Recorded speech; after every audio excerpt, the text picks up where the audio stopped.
যে পোশাকগুলা কাটিং হয় quality full cutting measurement এবং ফিনিশিং করা হয়, যা বাজারের গুণগত মান ধৈর্য রাখাই তৈরি করা হচ্ছে।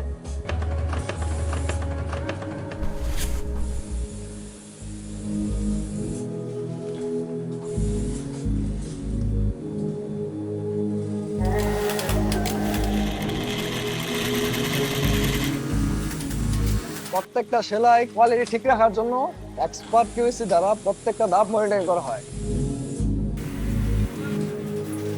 আমাদের কাজ শুধু কাপড় কাটা না, ঠিক মতন প্রোডাকশন করতেছে নাকি, ঠিক কোয়ালিটি ঠিক আছে নাকি, এই সব কিছু দেখার দায়িত্ব আমাদের।